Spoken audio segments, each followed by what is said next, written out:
Welcome to the Financial Freedom Mastermind Group podcast. Here we're all about breaking free from the 40 to 50-year work grind and accelerating our journey towards financial freedom. Join us every Wednesday at 7 p.m. Eastern as we explore different types of investments that can fast-track your path to financial independence. We serve as a hub for connecting with fellow members during our sessions so you can share successes, ask questions, and keep the momentum going.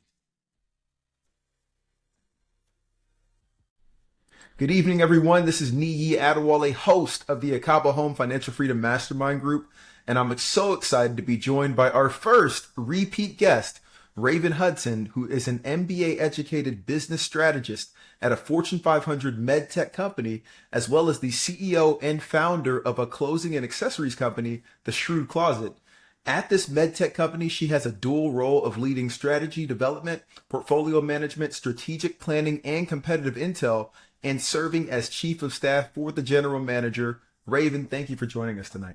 I'm excited to be here. Come on now. And it's been a minute since we connected, a little over 2 years since our last podcast. And I really just want to catch up, right? Last time we connected, you were in a strategic program manager role. And now I'm seeing director, chief of staff, talking to general managers.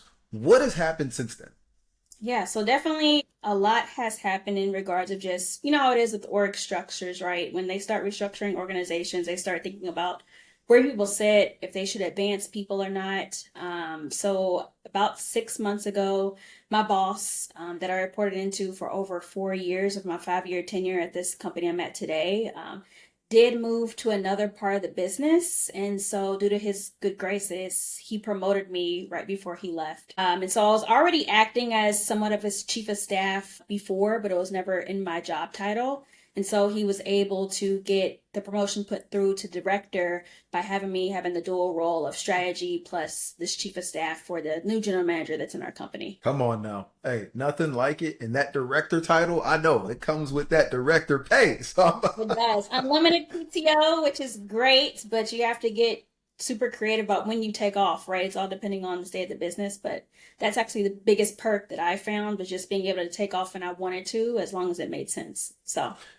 To that point, I've always had a little bit of difficulty with the unlimited PTO because it almost makes you take off less. It's not like, hey, I got 20 days I need to use. Exactly. So are you using more time off or less, would you say? I think right now it's definitely probably less just because, one, I'm getting used to the dual role that I have now. So I feel like I am trying to, learn as I go.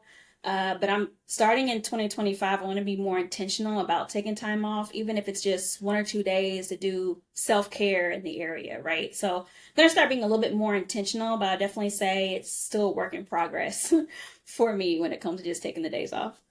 Come on now. And that's 100% agreed. I'm actually of a similar vein. And so I literally have to schedule it out almost a year in advance. Like, hey, okay, I'm taking a trip. I don't know where yet, but I'm blocking off these days so that at this point, I'm going to take a trip and kind of make it happen from there. And so it's a daily struggle, not going to lie. Yeah.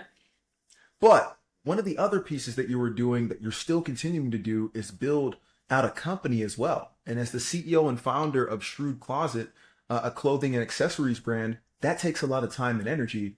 And I can tell you, I did the both hats thing, right? I made it to director level at Baxter while also building out the entrepreneurship gains. And I personally couldn't make it happen. I had to make a decision. I was like, listen, I'm going to drop a ball one way or the other, but you found a way to do both successfully. How's Shrewd Closet been since the last time we connected? Yeah, it's definitely growing as far as just overall customers and engagement. But just like you mentioned, right, it's tough to balance both. And I'm choosing to prioritize more of my corporate journey because it's more of my passion. What I loved about Shrewd Closet is 2 things. One, it just allowed me to kind of understand if I can make money outside of corporate. And I actually had strangers that bought from me, right? So let me know that I can make money outside, which is great to have various forms of income. You shouldn't just depend on, your job to give you income. And then 2, it just gave me more of the entrepreneur spirit. I was able to be creative, try new things. Sometimes within the corporate structure, you have to follow, which makes sense, a standard like protocol about how they do things. So I was able to really kind of test things and try things. So I definitely learned a lot along the way with it as well. And plus during holidays, it's always fun because people are looking for new items to buy. So I would say my busiest times are really during holidays.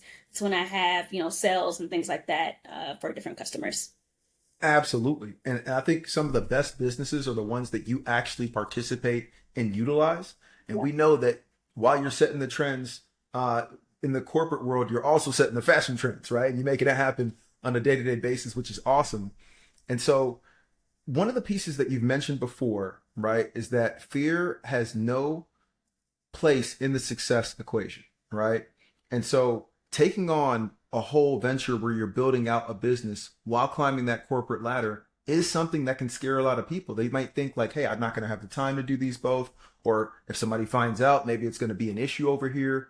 How were you able to get over that piece, and where did that knowledge come from? Yeah, I definitely think the push for entrepreneurship really came from my family. So my father has been an entrepreneur since I was born. He owns a very successful barbershop in southern Indiana. And so I always kind of saw him, go to work, own his own business. So it was always something I was interested in, but I wasn't quite sure about, how to do it. I would also say you have to give yourself grace, right? If you're working full time, or maybe you have children and you're a full time, mom or dad, you have to realize that it's going to take longer for you to be successful in your side venture because you are managing multiple different responsibilities. So that's kind of the first step. Then two, I really just think it's like you have to just try. And I think this day and age with everything being digital and online, you could create an online business pretty easy nowadays. They can help you build a website. You can have products. Sometimes people even do things like drop shipping, or they don't even have the product like in-house. So there's definitely opportunities that you can leverage to start your business. But I think the most important part is really just to start and then understand that success doesn't happen overnight, although social media makes it seem like it does. A lot of people don't really hit their win until after a number of years. So you just got to kind of keep that in mind, through your entrepreneurship journey. What you just said is spot on. It literally takes a while. And the best example that I can think of, and it helped me, is athletes, right? When you see athletes that were amazing in college and they go to a professional level, those first couple of years, most people kind of suck. It's like, man, this is like this. It doesn't look the same as college. They're trying to figure it out. But at year like 4, 5, 6, they start to hit their stride. They've caught up with everybody, and now they start to excel. We just tend not to do that in the business world for some reason. We don't give ourselves the grace, as you said, to make the mistakes and get better.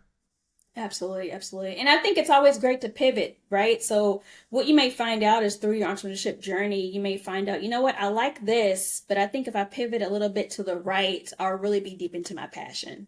And that's what I really see Shrewd Closet as. At least today, it's, accessories, it's clothing. But I think a really big piece of that is just around entrepreneurship, financial literacy, which is why I named it Shrewd Closet, not something else closet. So I do see over time me pivoting from kind of the standard clothing to more things around like education, whether it's classes or if it's events or speaking engagements. Like I really want to kind of really pivot into what I'm super passionate about. And then outside of healthcare, it's really just financial literacy, debt-free, steps. That don't mean I want to be a financial advisor, but I definitely feel like there's tips I can give just based on just going through my own experiences.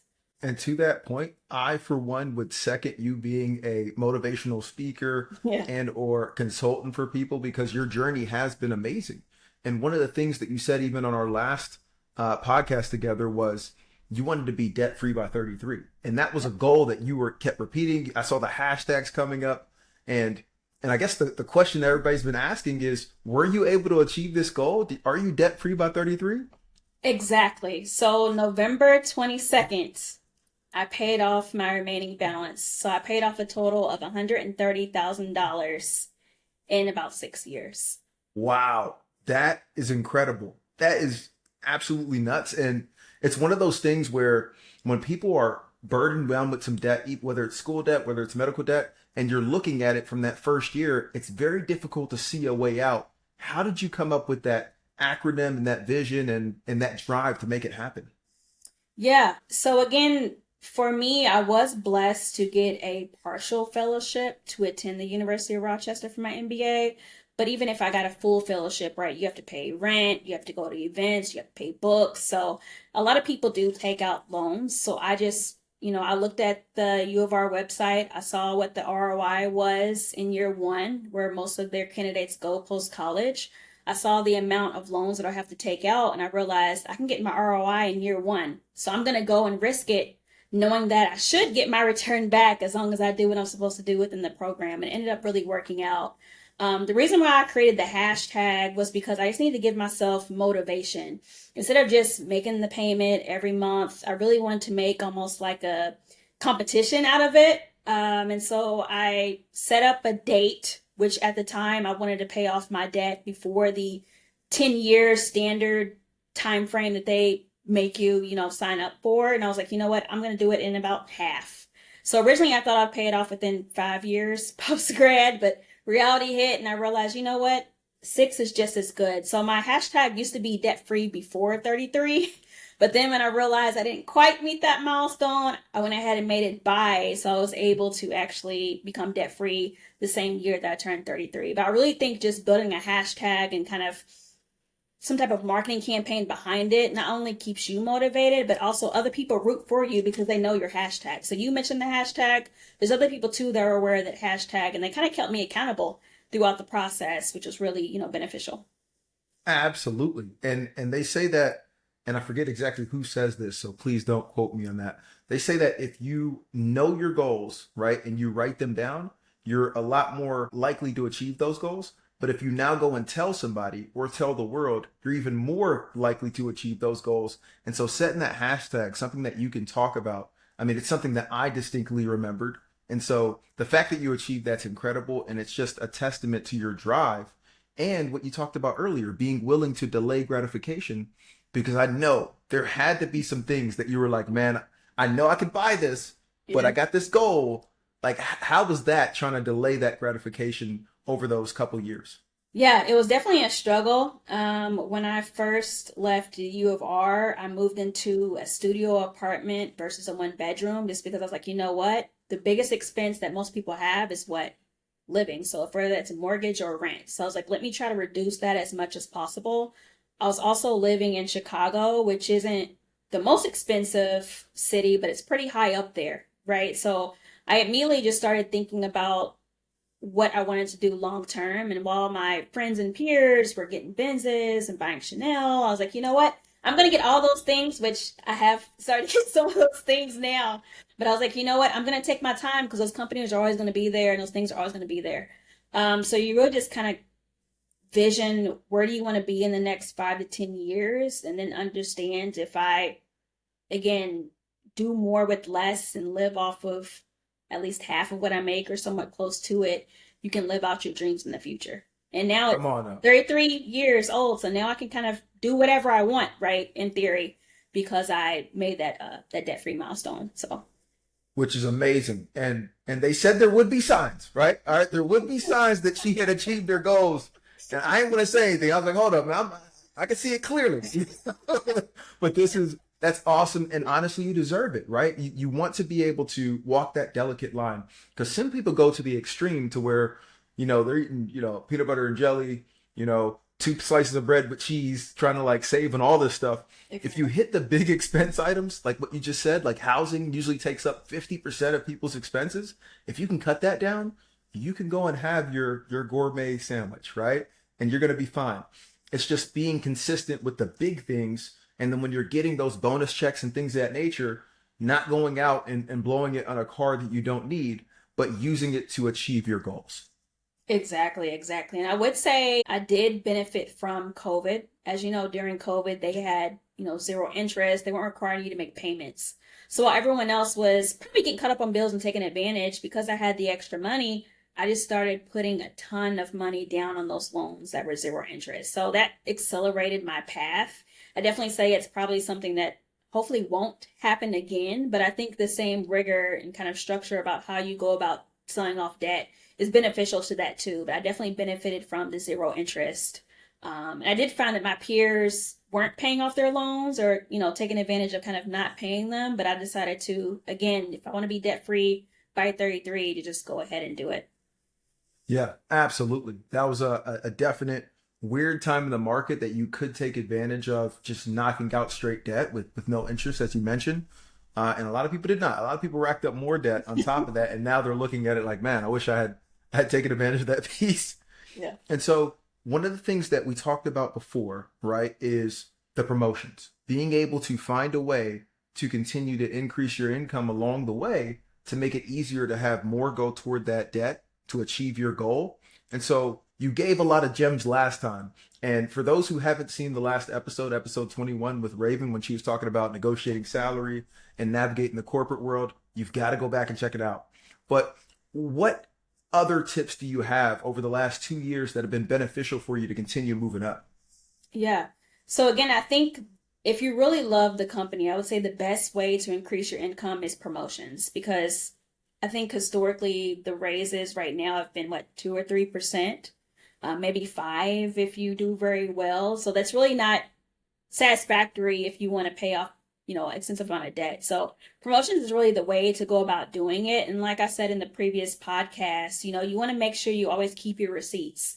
That's emails of people saying, hey, you impacted this project by X, or hey, I really liked how you mentored, one of my employees. Like, you want to make sure you keep receipts of like good graces and the great work that you've done, because once you get into that mid-year annual review, you want to be able to pull that out as almost like evidence of the great work you're doing. I'd also say you need to be straight and transparent with your manager, right? Let them know what you want to do if you want to advance.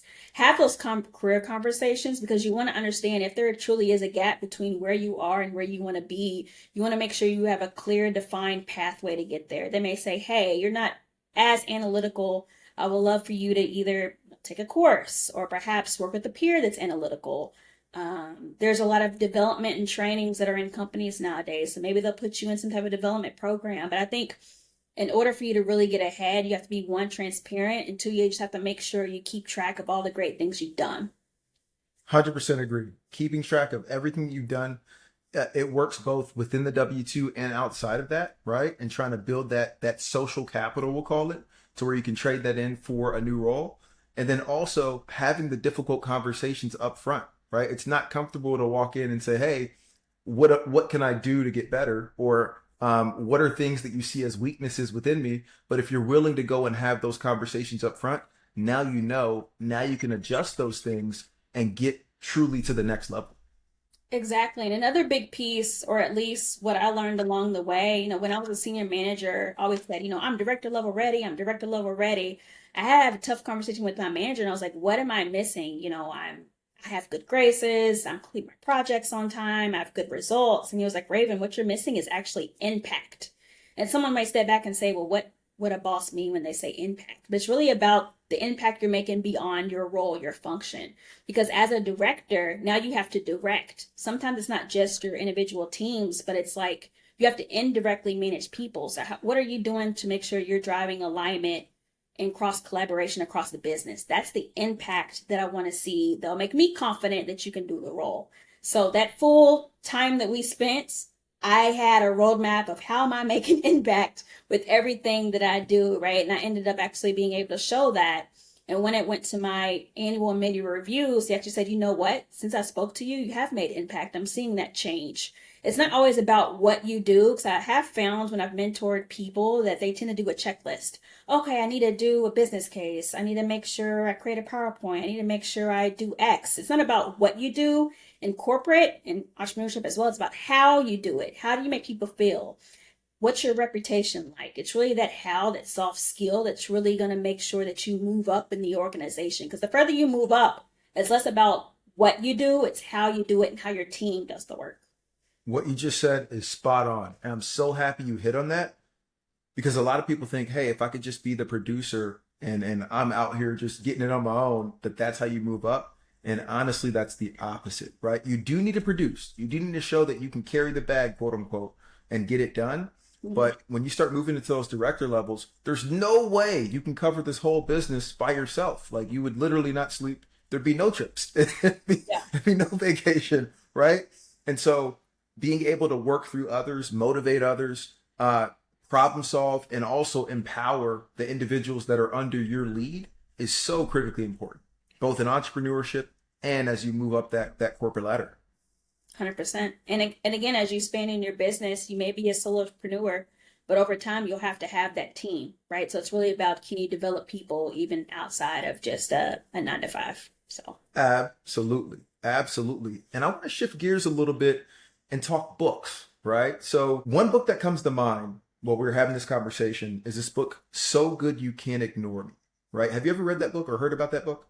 I have not, but I'm definitely gonna go to Amazon and see what it's about. I think you embody that, right? To where you just become so invaluable at your workplace that it's like, hey, we need to promote this person. But I wanted to get your take. What books have you read in the past that have influenced you? Let's say like a top three books that you would say, hey, these things are ones I would read again. Yeah. So my favorite author and probably favorite person just in kind of corporate, her name is Carla Harris. She is a managing director at Morgan Stanley. I was inspired by her for a few reasons. One, she's been in corporate America in the area of finance for a very long time. Before it was, as diverse or even acceptive of women. So just her being able to navigate and get to one of the highest levels in corporate is also inspiring to me. But she's also an author and a public speaker. So I've had the pleasure to see her live at least twice and attend any type of like virtual event she has. But she has a few really good books about just navigating. And I say the quote, fear has no place in your success equation, actually came from her. She's the one that created that quote, and I took that with me with everything that I do. And so I'd recommend any of the books she's came out with. I think she has like 3 or 4 now. They're all great. And they talked about just different tips on how to navigate corporate, how to be very people centric. If you want to get promoted, kind of tips and tricks to do that. So I definitely recommend any of those books that she has.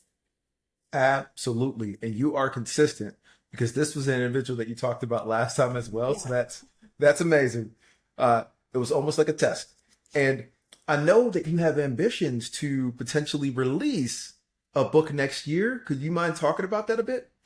Yeah, and so I wish I would have thought of this now, but I also think we're in a different stages when it comes to podcasts. I've been slowly kind of documenting my journey over the past 6 years. I wish I would have voice recorded myself. I think that would have been a really good experience to kind of put like a audio book out just based on over 6 years. But I am working on a book that kind of just walks through a few steps for people that are young adults about how to be more financially literate. I talk about how to do college smarter. Yeah, you could take out loans, but you want to make sure that the degree that you have and the school that you're going to, again, you're getting that return on investment pretty soon, right? And not waiting kind of 10 years out to get that. So I am working on the book right now. I'm super excited when that's going to drop. I'll definitely will share it with you. But I think it's important for me to at least kind of document my journey and my mistakes because I made quite a bit. And then be able to provide that to a young adult or even someone that's not young, right? And just really helping them understand just how to do things smarter and be shrewd. Absolutely. Hey, I like that. Yeah, absolutely. And it's one of those things where I think we need that, especially in our community, to be able to see someone that looks like you, that has climbed the whole corporate ladder and is successful and knocking out debt and taking names everywhere. It's kind of exciting. And so I look forward to seeing that book. Once you release that, please let me know. We're going to push it out to our community. And one other piece, like this blew my mind when I was just looking back through, okay, where did Raven start versus where she is today? Do you mind sharing with everybody what was your first job in high school?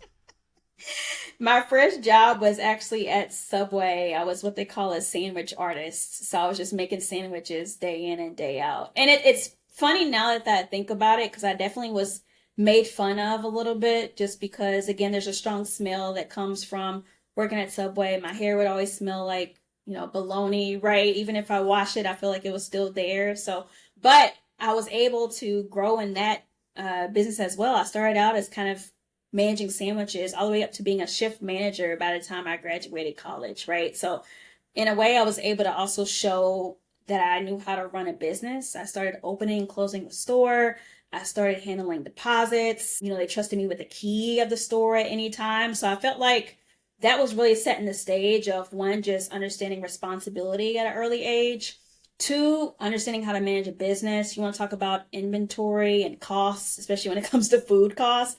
I learned all that at a very young age, all the way from when I was 17, when I got my first job, all the way to when I stopped working at Subway, which was about my early start of my senior year, actually. So I've worked a pretty long time throughout the process. But I would say any job that you take on, take it seriously, because you never know what skill sets can come from it. It's not just flipping burgers or dipping fries, you'll be able to learn along the way as well and increase your responsibility. Yeah, and to that point, just the responsibility that you learned and kind of carried throughout. And then also it builds that hard work and that grit, which you need to make it outside of that. I've seen a lot of different individuals who did not come up doing, a weird odd end job. I mean, when I was in high school, when I didn't get a job until I was 16. And what happened was it was the whole financial crisis. So nobody was hiring. I went to McDonald's, they wouldn't hire. I wish Subway was hiring. I've been right there doing whatever, man, trying to make it happen. But long story short, I ended up doing some weird job at this fire company where we would help like test fire hoses all up and down the East Coast. Not something that a normal 16-year-old would do, but long story short, you learn what hard work looks like, getting up before the sun, coming back way after the sun's down, tired. And I'm sure you had a couple of those nights as well. And so it's good to build that early, because when you get to the corporate world or you get to the entrepreneurship and you have those tough times, you can push through with a little bit more ease. I definitely think there's a grit that comes from having to do kind of manual or on your feet all day labor, right? Especially when you go to corporate, where it's pretty much you're sitting at a desk, or if you're a sales rep, you're in the hospital. But I definitely think there's a grit that comes with it. And if you have that grit prior to entering into corporate becomes easy, right? Because you've experienced so much, even before you got there. So Absolutely. And pretty soon here, we're going to transition to those that are on live and start taking any questions in the chat. And or if you want to join live, go ahead and click that join live button and we can put you on with Raven. But before we transition over to that, another question from me. What's next? We've talked about the book. We've hit the debt free by 33 journey. I know you're probably already thinking about other goals. What's next for Raven? I love Dave Ramsey, though I don't follow him to a T, because I definitely still have credit cards, but I pay them off. But a big piece that I really like that he does, he's like, after you pay off your debt and you have your emergency fund, 36 months, sorry. It's really about making sure you invest. So starting next year, I want to really focus on what's my investment journey. I have so much freed up cash now that I'm not paying off debt. I don't just want to go blow that on material things, although I probably will buy a few things. But I want to make sure I have some type of investment profile where every month I'm investing in the stock market or my friends' businesses, right? So that's kind of the next phase of my life, is just understanding how to invest. Because, like you always preach about, you should have more streams of income outside of just your job, right? And that's really what I'm trying to do, is have my money work for me, although I'm still working. Come on now. And it just gives you that financial freedom to be able to eventually step away if you want to, right? Not saying you have to, but it's good to have that cushion to be able to make that move. And we're going to shift over to our first question in the chat, and it's taking it back to high school, right? How was the transition on the role of store manager? Did you know how to do the job immediately? How long did it take you to catch on and know how to run that store? Yeah, I would say I was a shift manager. So what that means is that I'm only the manager for my shift. So I'm not over the whole entire store. It was pretty much, if I worked a 2 to 9, I was the on-staff manager from 2 to 9. But I definitely reported into a manager. So I will say that, call out just in case it was some clarity. But just really good training. I shadowed our manager that owned that particular franchise at the time, and he walked me through how to do inventory once a month. He walked me through how to, manage the deposits, how to open the store, and what we need baked and ready to go prior to. Like, he trusted me with a lot of these things, but it was a lot of training along the way. I would say I definitely didn't have that exposure when I was just making the sandwiches, but I think he saw something in me along the lines of grit, hard work. And so as he continued to increase my hours, I started to be really inquisitive about things. And he eventually took trust in me and kind of helped mold me to be that shift manager throughout the years. That's amazing. That's amazing. And it's one of those things where if you're putting in the hard work, people take notice because, like, they say it goes back to Pareto's rule. They say that 20% of people are really the shakers and movers and 80% are not. And so that 20%, you'll notice them. If you see somebody shaking and moving, it's like, hey, I want to see that person do well. Let me see if I can elevate them to another role. Exactly. And it was tough because, again, because I was a shift manager, the people that I worked for, sometimes they were like twice my age, right? So I had to get used to managing when I was a young adult, someone that may have been like 40 at the time, right? But again, it's all about trust, relationships. It's how you do things, right? Is really what's most important. So True. True. Any other questions from the chat for Raven? Raven, how can people get in contact with you? I know we're going to put everything in the show notes, but what do you prefer? There's going to be a lot of people that listen to this on replay tomorrow and the following weeks. How can they get in contact with you if they want to support Shrewd Closet? If they want to hear about the book coming out, how can we reach you? yeah, so on social media, my personal page is Be More Like Raven, just as it's spelled. So BE More Like Raven. My business is www.theshrewdcloset.com. We're currently having a holiday sale where we're doing 90% off all accessories, $5 for clothing.